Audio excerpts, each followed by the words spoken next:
Welcome back to ClearTask. Today, I am going to show you how to write 1/2 as a fraction in Microsoft Word. We will cover a quick keyboard shortcut and the professional equation tool. Let's dive right in. For the fastest approach, you can use Word's built-in AutoFormat. Simply click where you want the fraction to appear in your document, type the number 1, a /, and the number 2, then press the spacebar. Microsoft Word will automatically convert it into a single neat fraction character. If you are formatting a math document or want more visual control over the layout, you can use the equation tool instead.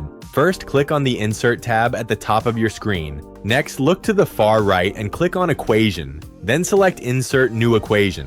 A new equation tab will appear on your ribbon. Click on Fraction and choose the style you prefer, such as a stacked or skewed fraction. Now simply click the small dotted box on top and type 1, then click the box on the bottom and type 2. You can easily highlight the entire fraction to make it bold or increase the font size from the Home tab, just like regular text. And that is it. 2 simple ways to type fractions in Word. If you found this tutorial helpful, please give it a thumbs up and subscribe to ClearTask for more quick tech guides. Thanks for watching and see you in the next video.